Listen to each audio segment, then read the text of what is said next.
My boyfriend, Dallas Clark, had a pick-me girl constantly hanging around him named Olivia Phillips. She knew perfectly well that I had diabetes and could not eat high-sugar foods. Yet, during our hiking trip, she still managed to trick me into eating a high-sugar energy bar, which caused my blood sugar to spike. When I pulled out my insulin pen to inject myself, I discovered with horror that my medication had been replaced with saline solution. Seeing me collapsed on the ground, dry heaving uncontrollably, Olivia smirked in disdain. "You are always so dramatic. It's just sugar, you don't need to act like you're dying." That's why I told Dallas to switch your meds, because you needed to toughen up and build some stamina. I looked toward Dallas, my breathing already becoming labored. "Dallas, give me my medication. If I don't inject insulin soon, I'm going to die." Dallas frowned slightly. "Don't you think you're being a little overdramatic? I've never heard of anyone dying from a bit of sugar." "Olivia's right. You're such an attention seeker. We barely get together as a group, and here you are causing a scene." My heart sank, and I called Dad immediately. "Dad, I'm getting bullied, and I might die. Are you going to do something about it or not?" Dallas Clark snatched my phone away and hit the end call button. His face was full of contempt and impatience. "Sabrina Tanner, are you seriously this childish? You're a grown woman, and you're still tattling to your parents?" He shoved my phone into his pocket and let out a cold laugh. "Do you seriously think one phone call is going to make your dad, who works out in the woods somewhere, swoop in to save you? Stop embarrassing yourself."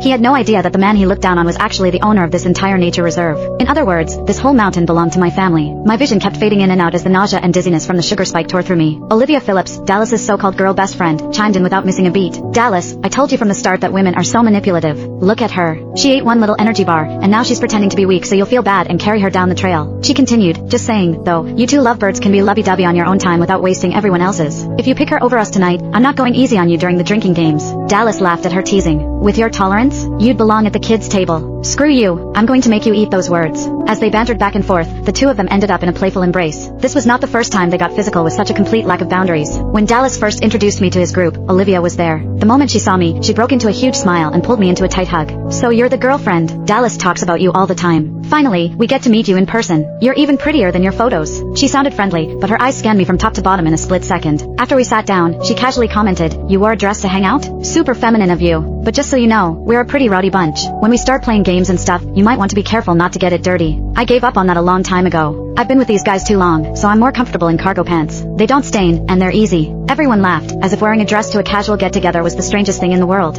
I felt her subtle hostility, and I also knew I would never fit in with Dallas's friend group. Yet every time I told Dallas how I felt, he made it sound like I was the problem. Olivia's a tomboy with a dude's personality. She doesn't mean anything by it. Be more understanding. I'm introducing you to my friends so you can get along with them, not so you can get jealous. You're making me look bad when you act like this. To prove that I was supposedly overthinking, he even forced me to join this hike. And now this supposedly harmless tomboy was watching me suffer on the ground with smug satisfaction. Dallas kicked at my leg irritably. "All right, quit the act and get up. You're holding up everyone's hike." The symptoms of hyperglycemia left my entire body weak, and every breath felt like it was burning my chest. I grabbed desperately at his pant leg, using every ounce of strength to beg him,